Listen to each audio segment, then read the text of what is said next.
जय मसीह की। हमारे प्रभु और उद्धारकर्ता यीशु मसीह के नाम में सारे सजीव वाहिनी श्रोताओं को नमस्कार। आज के दिन हमारे ध्यान करने का विषय कृपा का चुनाव। मसीह में मेरे प्रिय भाई और बहनों, अगर आप इस वचन को सुन रहे हैं तो परमेश्वर आपको याद दिलाना चाहता है कि आप चुने गए हो, अब परमेश्वर से चुने गए हो।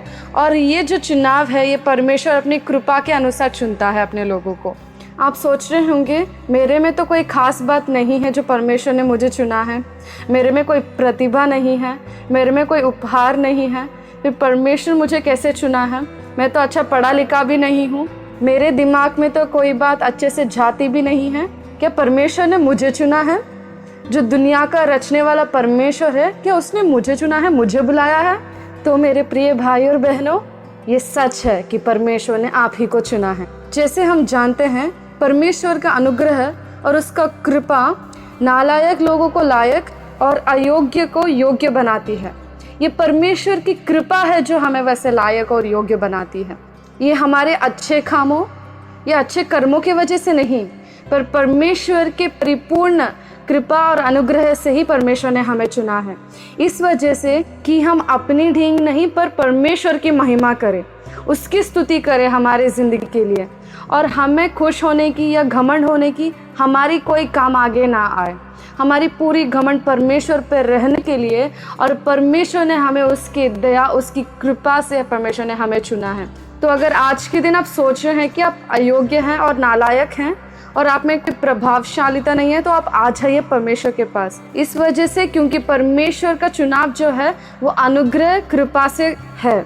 जैसे कि हम देखेंगे रोमियो का पुस्तक 11 अध्याय उसके 5वें पद में, ठीक इसी रीति से इस समय भी अनुग्रह से चुने हुए कुछ लोग बाकी हैं। तो परमेश्वर इधर इजरायली लोगों को बोलता है। तो देखिए इधर क्या लिखता है परमेश्वर, यदि यह अनुग्रह से हुआ है तो फिर कर्मों से नहीं तो अनुग्रह फिर अनुग्रह नहीं रहा। तो अगर आप सोच रहे हैं कि आपके कर्मों से हुआ है तो पर वो अनुग्रह नहीं है, क्योंकि परमेश्वर जो बुलाता है अपने लोगों को, जिनको वो चुनता है, वो अनुग्रह से चुनता है। अगर हम एक और वचन देखें रोमियो का पुस्तक 9 का अध्याय और उसके 11 पद में, अगर हम दूसरा भाग पढ़ें तो उसमें यह है कि इसलिए कि परमेश्वर की मनसा जो उसके चुन लेने के अनुसार है, कर्मों के कारण नहीं परंतु बुलाने वाले के कारण है, बनी रहे। तो आज के दिन आपके अनुसार नहीं, आप अपने आप को मत देखिए आपके अंदर क्या है, आपकी सामर्थ्य क्या है, आप क्या कर पाते हैं, क्या नहीं कर पाते हैं। इसको तो आपको देखने की ज़रूरत ही नहीं है, क्योंकि परमेश्वर बोल रहा है तेरे कर्मों की वजह से नहीं, ना ही तेरे कामों की वजह से।